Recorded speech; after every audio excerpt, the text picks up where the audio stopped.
ಹೊರಟಿದ್ದೀವಿ. ಮಂಚಾಲಮ್ಮ ದೇವಿ ಅಂತ ಈ ಊರಿನ ದೇವಿ ಏನಿರ್ತಾರೆ ಅವ್ರ ಹತ್ರ ಪರ್ಮಿಷನ್ ತಗೊಂಡು ಆಮೇಲೆ ಇಲ್ಲಿ ನೆಲೆಸಿರುವಂಥದ್ದು. ಸೊ ಎಲ್ಲ ಫ್ರೆಂಡ್ಸ್ ಒಟ್ಟಿಗೆ ಬಂದಿದೆ. ಪ್ರತಿ ವರ್ಷ ಬರ್ತೀರಾ ಇಲ್ಲ? ನಾವು ಪ್ರತಿ ವರ್ಷ ಬರ್ತೀವಿ, ಇದೇ ದಿನಕ್ಕೆ ಬರ್ತೀವಿ. ಇವನ್ ಬರ್ಡೇ ಇವತ್ತು.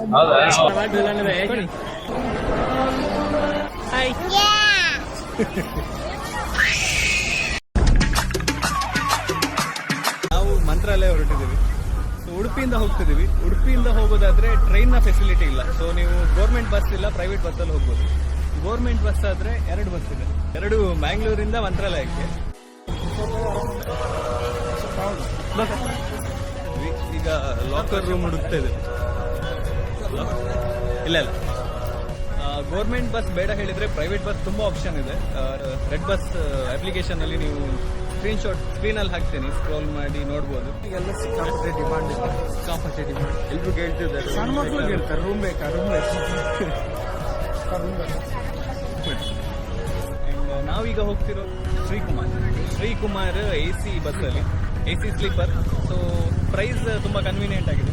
1300 ಇಂದ ಸ್ಟಾರ್ಟ್ ಆಗುತ್ತೆ. ನಾನ್ AC ಆದ್ರೆ 1100-200ಗೆ ನಿಮಗೆ ಸಿಗುತ್ತೆ. ಸೊ ರೆಡ್ ಬಸ್ ಆ್ಯಪ್ ಅಲ್ಲಿ ನೀವು ಚೆಕ್ ಮಾಡ್ಬೋದು. ಇದು ಉಡುಪಿಯಿಂದ ಹೋಗೋರಿಗೆ, ಅವ್ರವ್ರ ಸ್ಟೇಜಿಂದ ಹೋಗೋರು ಅಲ್ಲಿಂದ ನೋಡಿ. ಬೈ ಬಲೆ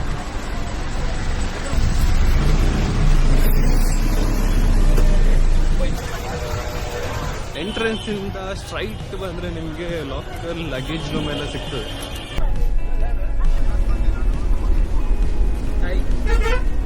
ಮಂತ್ರಾಲಯಕ್ಕೆ 2 ರೂಟ್ಸ್ ಇದೆ. ಯಾವುದೆಲ್ಲ ಅಂತ ಹೇಳಿ ಆಕ್ಚುಲಿ ಮಸ್ತ್ ನಮಗೆಲ್ಲ ಗೊತ್ತಾಗೋಯ್ತು. ಒಂದು ಹುಬ್ಬಳ್ಳಿಯಾಗಿ ರಾಯಚೂರು ಮಂತ್ರಾಲಯ, ಇನ್ನೊಂದು ಶಿವಮೊಗ್ಗ ಬಳ್ಳಾರಿ ಮಂತ್ರಾಲಯ.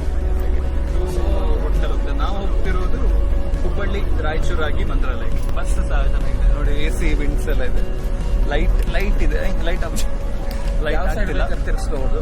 ಹೌದು, ಇಲ್ಲೊಂದು ಇಲ್ಲೊಂದು ಕಾಲ್ ಹತ್ರ ಒಂದಿದೆ, ಇಲ್ಲಿ ನಮ್ಮ ಬ್ಯಾಗ್, ಇಲ್ಲಿ ರಸ್ತೆ, ಈ ತರ 2 ಬೆಡ್ಶೀಟ್ ಕೊಡ್ತಾರೆ. ಸದ್ಯಕ್ಕೆ ಆಚೆ ಇದೆ. ಓಕೆ, ಬೆಡ್ ಸಾಫ್ಟ್ ಇದೆ, ಏನು ತೊಂದರೆ ಇಲ್ಲ. 1300ಗೆ ಇನ್ನೊಂದು ಟೀ ಬ್ರೇಕ್ ಕೂಡ ಕೊಡ್ತಾರೆ ಆಮೇಲೆ. ಆಕ್ಚುಲಿ ನಾನು ಈ ಬಸ್ಸಲ್ಲಿ ಜರ್ನಿ ಮಾಡಿದ್ದೀನಿ, ಬಟ್ ಇವ್ರು ಫಸ್ಟ್ ಟೈಮ್ ಬರ್ತಾರೆ. ಸಣ್ಣದ ದೊಡ್ಡ ಹಾಗೆ ದೊಡ್ಡದು.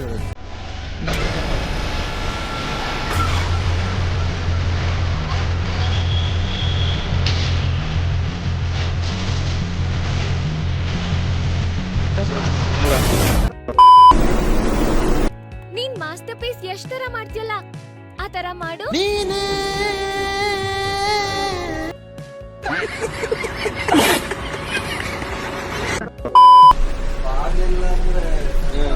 ಅಲ್ಲ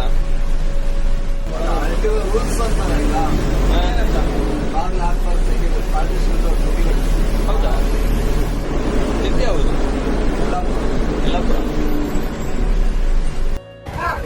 ಮಂತ್ರಾಲಯ ಎಂಟ್ರೆನ್ಸ್. ಸೊ ಮಂತ್ರಾಲಯಕ್ಕೆ ನಾವು ಎಷ್ಟನೇ ಸಲ ಬರ್ತಿರೋದು? ನಾನು 6ನೇ ಸಲ.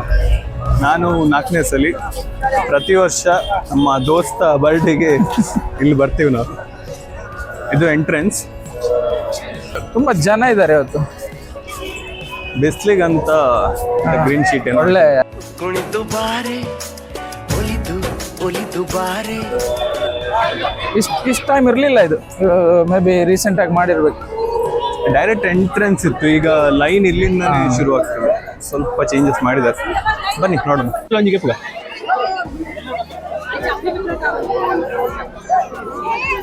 ಪೂಜ್ಯಾಯ ರಾಘವೇಂದ್ರಾಯ ಸತ್ಯಧರ್ಮರತಾಯ ಭಜತಾಂ ಕಲ್ಪವೃಕ್ಷಾಯ ನಮತಾಂ ಕಾಮಧೇನವೇ.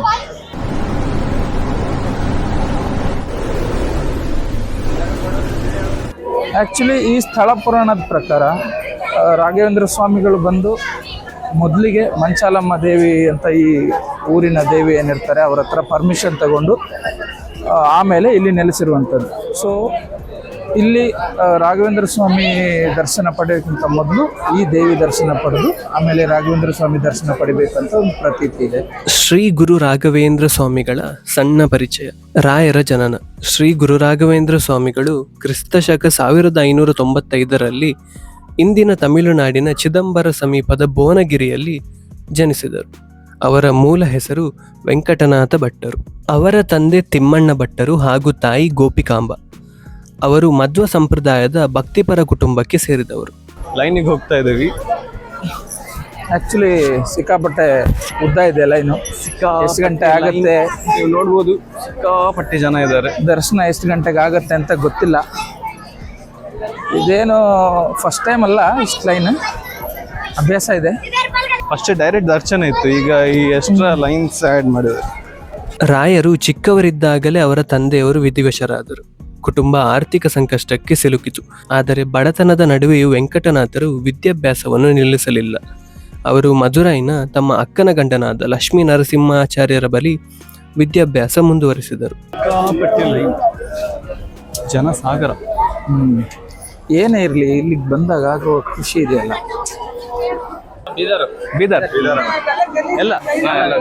ಎಲ್ಲ ಫ್ರೆಂಡ್ಸ್ ಒಟ್ಟಿಗೆ ಬಂದಿದೆ. ಪ್ರತಿ ವರ್ಷ ಬರ್ತೀರಾ ಇಲ್ಲ? ಅಂದ್ರೆ ಯಾವ ದಿವಸ ಬರ್ತೀರಾ? ಫ್ರೀ ಆದಾಗ ಪ್ರತಿ ವರ್ಷ? ನಾವು ಪ್ರತಿ ವರ್ಷ ಬರ್ತೀವಿ, ಇದೇ ದಿನಕ್ಕೆ ಬರ್ತೀವಿ. ಇವನ್ ಬರ್ಡೇ ಇವತ್ತು. Thank you. ಅವ್ನ ಬರ್ಡೇಗೆ ಪ್ರತಿ ಸಲ ಇಲ್ಲಿ thank you. Someshwara temple, 7th block Someshwara temple near. Okay. Hotel Halli heritage ಅಂತ. ಹಳ್ಳಿ ಹೆರಿಟೇಜ್. ಯಾರಾದರೂ ಉತ್ತರ ಕರ್ನಾಟಕದವರಿದ್ರೆ ಬ್ಯಾಂಗ್ಳೂರಿಗೆ ಹೋಗಿ ಕೋರಮಂಗಲ ಹೋದ್ರೆ ದಯವಿಟ್ಟು ಇವ್ರ ಹೋಟೆಲ್ಗೆ ವಿಸಿಟ್ ಮಾಡಿ. ಸುಮಾರು 19ನೇ ವಯಸ್ಸಿಗೆ ವೆಂಕಟನಾಥರು ಸರಸ್ವತಿ ಬಾಯಿ ಅವರನ್ನು ವಿವಾಹವಾದರು. ಅವರಿಗೆ ಲಕ್ಷ್ಮೀನಾರಾಯಣ ಎಂಬ ಪುತ್ರನು ಜನಿಸಿದನು. ವಿವಾಹದ ನಂತರವೂ ಅವರು ಧರ್ಮ, ಭಕ್ತಿ ಮತ್ತು ಅಧ್ಯಯನದಲ್ಲಿ ತೊಡಗಿಸಿಕೊಂಡಿದ್ದರು. ನಂತರ ವೆಂಕಟನಾಥರು ಕುಂಭಕೋಣಕ್ಕೆ ತೆರಳಿ ಮಹಾನ್ ಯತಿಗಳಾದ ಶ್ರೀ ಸುಧೀಂದ್ರ ತೀರ್ಥರ ಆಶ್ರಯದಲ್ಲಿ ವಿದ್ಯಾಭ್ಯಾಸ ಮಾಡಿದರು. ಶ್ರೀ ಸುಧೀಂದ್ರ ತೀರ್ಥರು ತಮ್ಮ ನಂತರ ಮಠವನ್ನು ನಡೆಸುವುದಕ್ಕಾಗಿ ಯೋಗ್ಯ ಶಿಷ್ಯನನ್ನು ಹುಡುಕ್ತಿದ್ರು. ಅವರ ದೃಷ್ಟಿಯಲ್ಲಿ ವೆಂಕಟನಾಥರೇ ದೇವರಿಂದ ಆಯ್ಕೆಯಾದ ವ್ಯಕ್ತಿ ಎಂದು ಅಂದುಕೊಂಡ್ರು.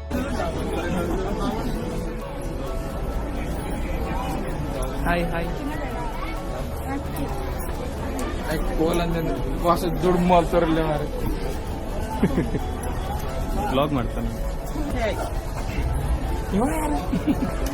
ಕನ್ನಡವೇ ಸತ್ಯ, ಕನ್ನಡವೇ ಜೈ ಕರ್ನಾಟಕ.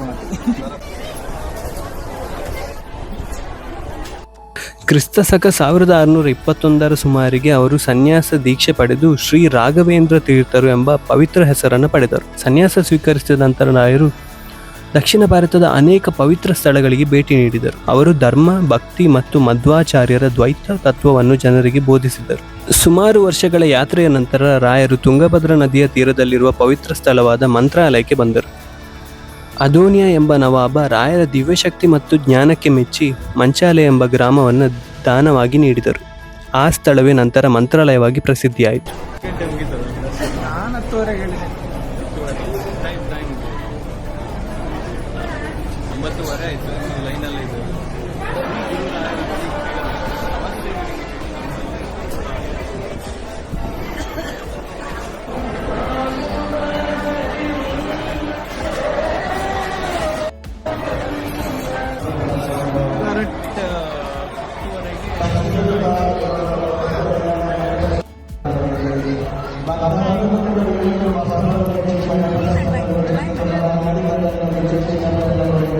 ಕ್ರಿಸ್ತಶಕ 1671 ರಾಯರು ಜೀವಂತವಾಗಿಯೇ ಬೃಂದಾವನ ಪ್ರವೇಶ ಮಾಡುವುದಾಗಿ ಘೋಷಿಸಿದರು.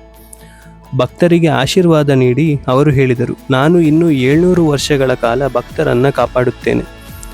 ನಂತರ ಅವರು ಜ್ಞಾನ ಸ್ಥಿತಿಯಲ್ಲಿ ಬೃಂದಾವನ ಪ್ರವೇಶಿಸಿದರು. ಇಂದಿಗೂ ಮಂತ್ರಾಲಯದಲ್ಲಿ ರಾಯರು ಜೀವಂತವಾಗಿಯೇ ಭಕ್ತರನ್ನು ಕಾಪಾಡುತ್ತಿದ್ದಾರೆ ಎಂಬುದು ಕೋಟ್ಯಾಂತರ ಭಕ್ತರ ನಂಬಿಕೆ.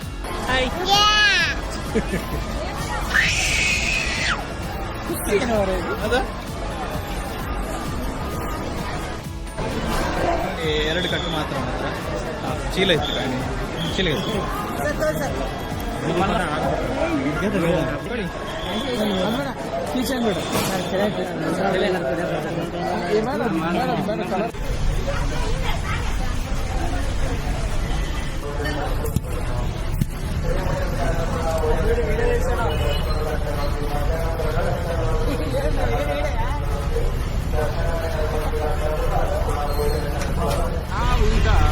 ಪಂಚಮುಖಿ ಇದು ರಿಕ್ಷಾ, ಇದು ಹಿಂದೆ ಕುತ್ಕೊಂಡಿದ್ದೀವಿ. 150 ಒಬ್ರಿಗೆ 150 ರೂಪಾಯಿ. ಸೊ ನಾವಿಬ್ರು ಕೊಟ್ಟಿದ್ದೀವಿ 300 ರೂಪಾಯಿ. ಬೇಡ ಬೇಡ ಅಂದ್ರೂ ಹಿಂದೆ ಕೂರಿಸಿದ್ದಾನೆ. ಎಲ್ಲೇ ಗಾಡಿ ಅವ್ನು ಬೀಳಿಸ್ತಾನೆ ಎಲ್ಲ ಗೊತ್ತಿಲ್ಲ. ಬಿಸಿಲು ಬಿಸಿಲು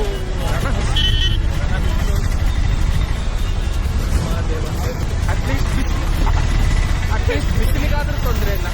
ಈ ರಿಕ್ಷಾ ಡ್ರೈವರ್ ಎಲ್ಲಿ ನಮ್ಮನ್ನ ಕೆಳಗಡೆ ಎತ್ತಾಗ್ತಾನಂತ ಹೆದರಿಕೆ.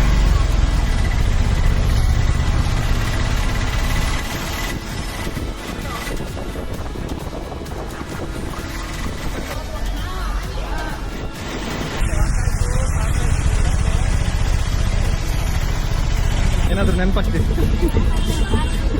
ಹಳೆ ಕಾಲದ ಚೀಪೆಸ್ಟ್ ಸಾರಾಯಿ.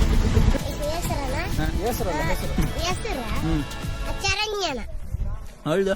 ಖಾರ ಸರಿದೆ ಅಂತ ಒಂದು ಬಾಯಿ ಸ್ವಲ್ಪ ಹಾಕಿ. ಖಾರ ಹತ್ತಿಗಲೇ